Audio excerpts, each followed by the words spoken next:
Greetings, everyone. Welcome back to Open Discussions for Women. My name is Annie. I am your host, and I am elated to welcome you back into another dynamic session as it relates to the book of Esther. We are in chapter 8 in the book of Esther, and on today we are going to be reading the book of Esther and unveiling where we find God in the text.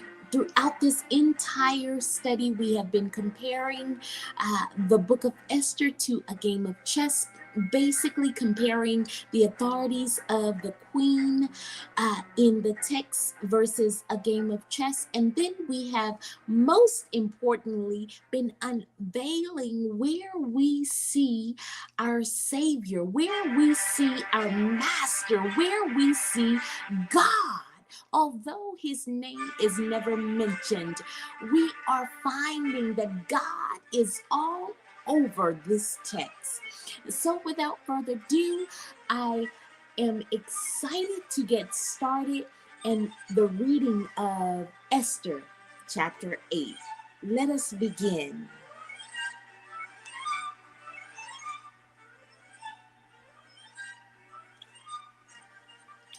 On that day, did the king Ahasuerus give the house of Haman the Jews' enemy unto Esther the queen. And Mordecai came before the king, for Esther had told what he was unto her.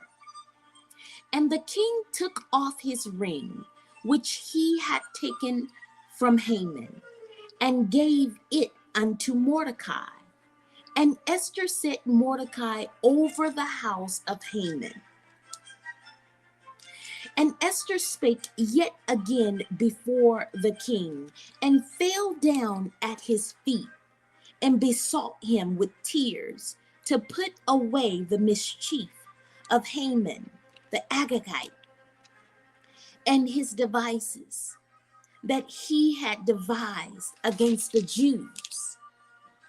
Then the king held out the golden scepter towards Esther. So Esther arose and stood before the king, and said, If it please the king, and if I have found favor in his sight, and the thing seem right before the king, and I be pleasing in his eyes, let it be written to reverse the letters devised by Haman, the son of Hammedatha, and the Hammedatha the Agagite, which he wrote to destroy the Jews which are in all the king's provinces. For how can I endure to see the evil that shall come unto my people? Or how can I endure to see the destruction of my kindred? Then the king Ahasuerus said unto Esther, the queen, and to Mordecai the Jew, Behold, I have given Esther the house of Haman, and him they have hanged up on the gallows, because he laid his hand up on the Jews.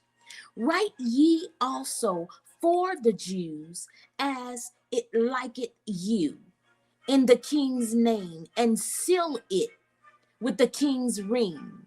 For the writing which is written in the king's name and sealed with the king's ring may no man reverse. Then were the king's scribes called at that time in the 3rd month, that is the month of Sivan, on the 23rd day thereof.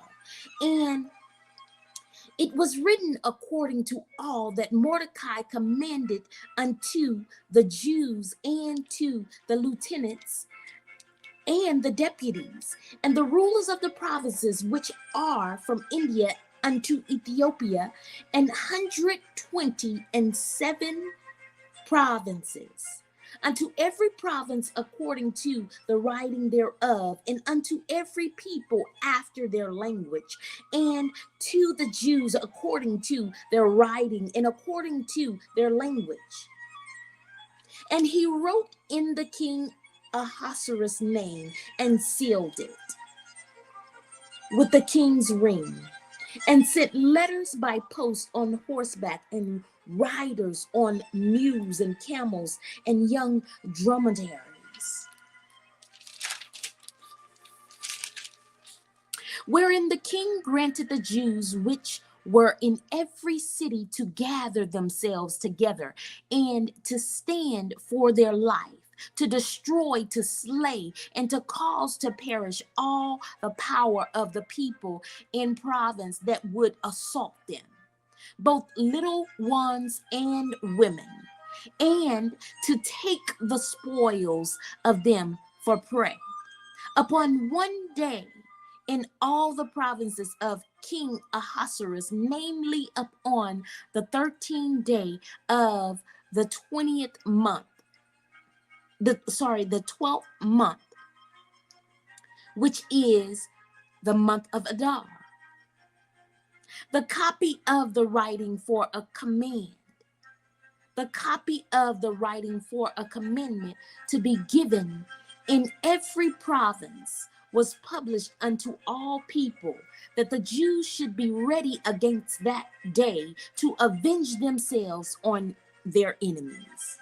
So the post that rode upon mules and camels went out, being hastened and pressed on the king's commandment. And the decree was given at Shushan the palace.